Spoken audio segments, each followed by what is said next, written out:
que é o grande quê da questão para essa final? Um deles, né, Vene Casagrande? Será que o Léo Ortiz vai começar jogando? Ele tá há quanto tempo parado, né? Ele já melhorou, né, da sua lesão, mas tá, vamos dizer aí, sem ritmo de jogo, tá sem jogar. Quanto tempo que ele ficou parado? Há quanto tempo ele tá treinando, Vene? Vai ser um mês exatamente, porque a última partida dele foi no dia 29 de outubro contra o Racing. Partida essa que ele fez um sacrifício danado para poder entrar em campo, o que acabou piorando a situação do tornozelo dele, mas um mês exatamente. E aí é o grande quê da questão que você falou. Vale a pena colocar um jogador que está sem ritmo de jogo, um mês sem entrar em campo, você tendo a possibilidade de colocar o Danilo, que eu repito, o Danilo foi titular na melhor partida do Flamengo na temporada, que foi contra o Chelsea, ou uma das melhores partidas do Flamengo. Então não seria nenhum absurdo você começar com o Danilo. Muita gente trata o Danilo como se fosse um jogador qualquer, muito pelo contrário. É jogador que já foi campeão da Champions League, campeão da Libertadores com o próprio Santos. Selecionável, né? né? Exatamente. Então assim, é um baita jogador. Mas eu entendo que para a característica de jogo que o Felipe Luiz pede, o Léo Ortiz se encaixa melhor, eu entendo isso. Mas eu acho que vai muito na conversa com o jogador. E eu acho também que o jogador, nesse momento, embora tenha uma vontade absurda de ser titular, ele precisa pensar no que é melhor para o Flamengo, o que é melhor para a equipe.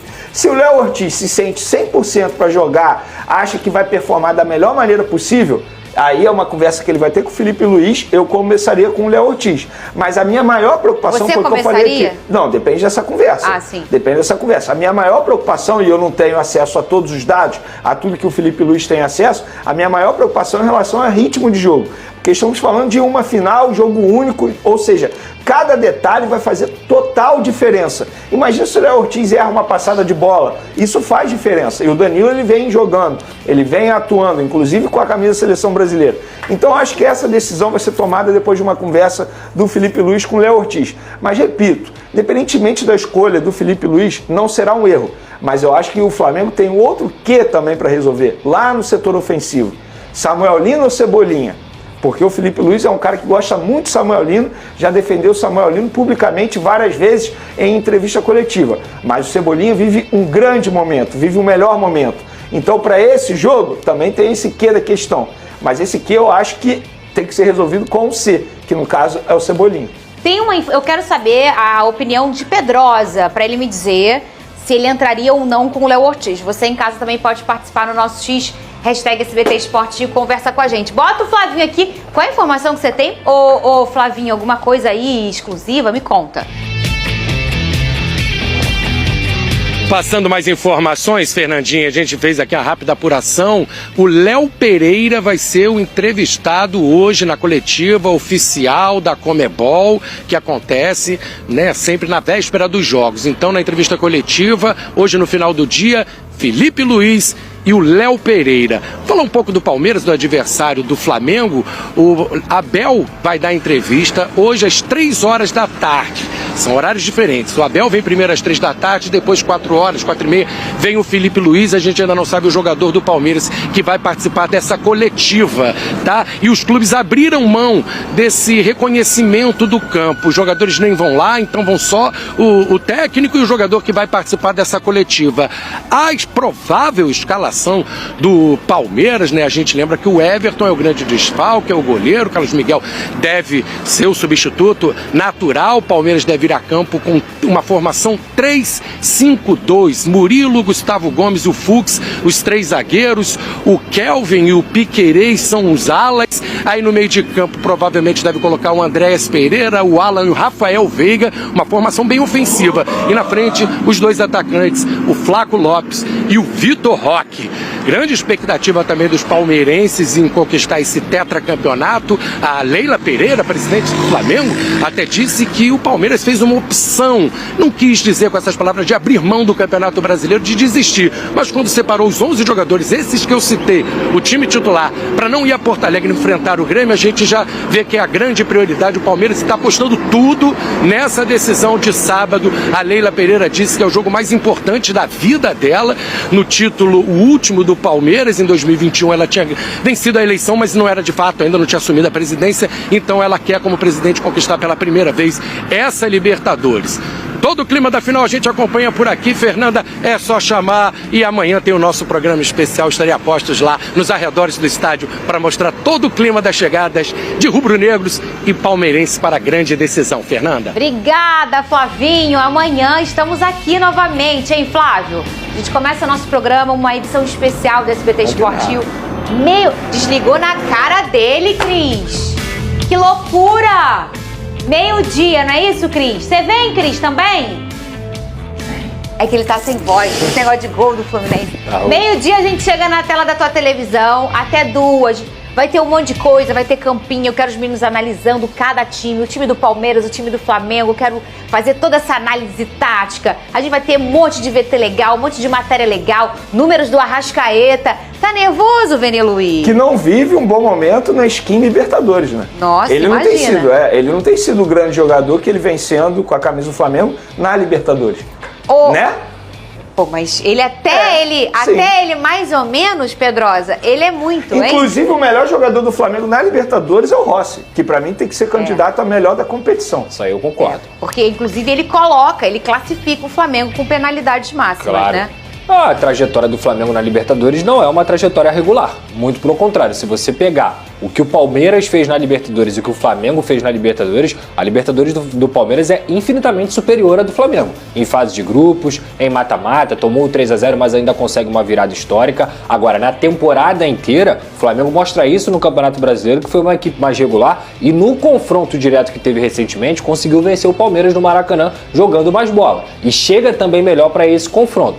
Mas, independentemente de qualquer coisa, eu acho que o Flamengo vai preparado. Vocês estavam falando sobre o Danilo e o Léo Ortiz. Concordo? É isso que eu ia te perguntar agora. Concordo plenamente com o Vene, que são dois jogadores que você não tem uma discrepância muito grande. Talvez, pro jeito que o Felipe Luiz gosta de jogar, e tendo o Léo Ortiz como essa referência de saída de bola, seja melhor ele colocar o Léo Ortiz. Mas eu concordo também com o Vene em relação a ritmo de jogo. Esse jogo é um jogo que vai ter que ter ritmo, vai ter que ter intensidade. Por que o Palmeiras vai fazer muito provavelmente? Ele vai toda hora colocar o Flaco e também o Vitor Roque em cima individualmente dos zagueiros do Flamengo. Tanto o Danilo ou o Léo Ortiz, quanto o Léo Pereira. Então esse duelo entre zagueiros e atacantes, ele vai ser um duelo muito interessante, vai ser um duelo que todos vão ter que estar no máximo da atenção possível. Então, sem dúvida alguma, você olhar um jogador que está um mês parado, por mais que seja o Léo Ortiz, que é um baita de um jogador, é uma questão que você tem que pensar. Agora, uma semana que ele já está treinando, é o jogador que passou o ano inteiro ajudando o Flamengo, é o titular da posição,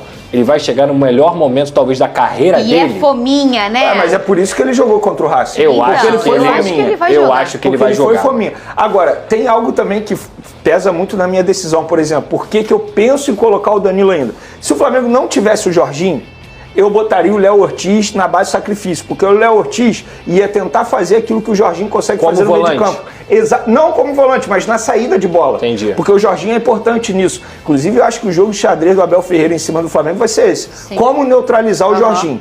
Porque o Arrascaeta é o grande jogador do Flamengo, mas se o Jorginho não conseguir jogar da maneira que ele consegue jogar, o Arrascaeta cai um pouco de produção. Porque ele vai ter que vir buscar mais a bola, porque o Jorginho não vai ficar tão livre. E fica longe do gol. Exatamente, e fica longe do gol. Qual é o grande mérito do Felipe Luiz com o Arrascaeta nessa temporada? Ele consegue fazer o Arrascaeta voar fisicamente, mas perto do gol, basicamente como artilheiro. Então, se o Jorginho não conseguir jogar bem, o Arrascaeta cai de produção. Então, você tendo o Jorginho, eu penso em colocar o Danilo, mas eu entendo perfeitamente se o Felipe Luiz, entre aspas, forçar a barra, botar o jogador na base de sacrifício mesmo um mês sem atuar. Eu não sei nem se a palavra é forçar a barra. Eu acho que tem duas coisas muito importantes envolvidas aí. A primeira delas é o retrospecto desse jogador quando já saiu de lesão.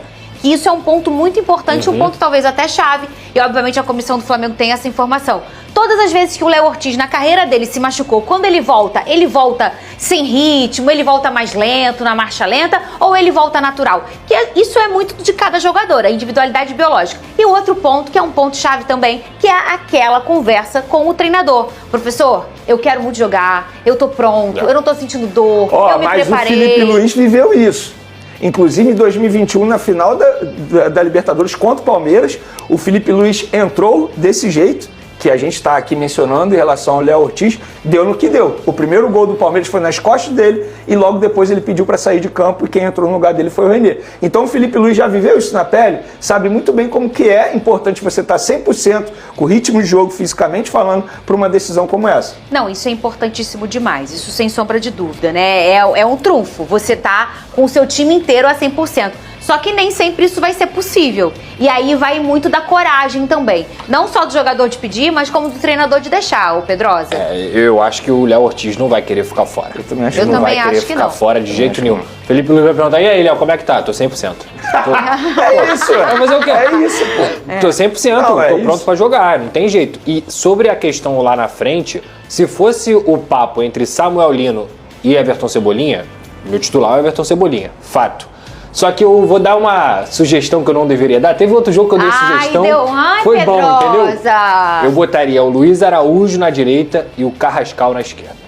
Esse e o Bruno Henrique lá na frente. Bruno Henrique lá na frente, o Arrascaeta no meio e o Carrascal muitas vezes trabalhando como meia para poder ter essa, pelo menos, igualdade numérica. Por quê? A tendência é que o Palmeiras jogue com Alan na direita, Rafael Veiga, Bruno Fux talvez seja o volante, porque o Aníbal tem sido comprometedor nas partidas principais, e o Andrés Pereira. Então você vai ter praticamente 4 jogadores ali de meio. E o Alan, por aquele lado... Gente, o menino é um negócio. O moleque é chato. O moleque é chato. Então, cara, o Alexandro, ele vai precisar da ajuda de alguém por ali. No caso, desse lado esquerdo. Seria o Samuel Lino o ideal? Seria, mas o Samuel Lino não vive um bom momento com a bola. Sim. O Carrascal, quando ele precisou jogar sem a bola, ele foi importante pro Flamengo, taticamente falando. E ele pode jogar tanto como meia quanto como ponta. O Flamengo pode mudar a sua própria variação tática dentro da partida. E eu acho que ele tá pedindo passagem há muito tempo. Então eu colocaria o Luiz Araújo, que é um cara extremamente decisivo. Ele consegue contribuir com gols, consegue contribuir na bola parada,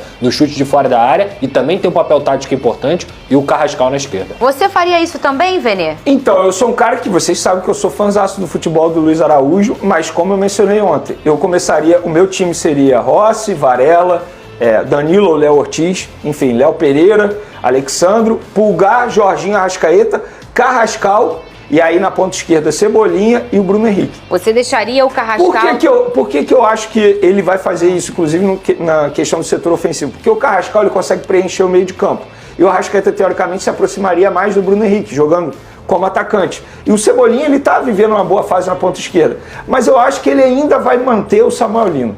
Será? Porque ele gosta muito do Samuel Lino, taticamente falando. E o Samuel Lino, ele consegue fazer isso que o Pedrosa mencionou. Ele ajuda muito na recomposição defensiva. É um dos pontos fortes dele desde a época do Atlético de Madrid. Inclusive, foi por conta disso um dos motivos que o Felipe Luiz pediu a contratação dele. Então, assim, o Felipe Luiz é uma incógnita. A verdade é essa. Não tem como saber o que ele vai fazer nesse momento. Mas todas as opções são boas opções. As notícias divulgadas pelo jornalista Miguel Júnior voltaram a agitar o ambiente rubro-negro. Os representantes de Sérgio Ramos procuraram o Flamengo e colocaram o nome do zagueiro na mesa para a temporada de 2026. O clube já planeja reforçar o setor defensivo com um jogador de peso, e a possibilidade de contar com um ícone mundial como Ramos despertou curiosidade imediata dentro do ninho. Mesmo aos 40 mais, o espanhol segue em alta no seu clube atual, é titular, comanda a linha defensiva, dita o ritmo e mantém a postura dominante que o consagrou por toda a Europa. Em campo, ainda entrega intensidade, leitura de jogo e personalidade de líder, fatores que fazem o assunto ganhar força internamente. O grande entrave, como era esperado, é o alto salário do defensor, algo acima do padrão do futebol brasileiro. Porém, o fato de não haver necessidade de pagar taxa de transferência torna o cenário mais flexível. O Flamengo negociaria apenas salário, luvas e eventuais bônus por metas. Nos bastidores, há quem enxergue a contratação como viável, destacando que a experiência e o peso de vestiário de um multicampeão podem justificar o investimento.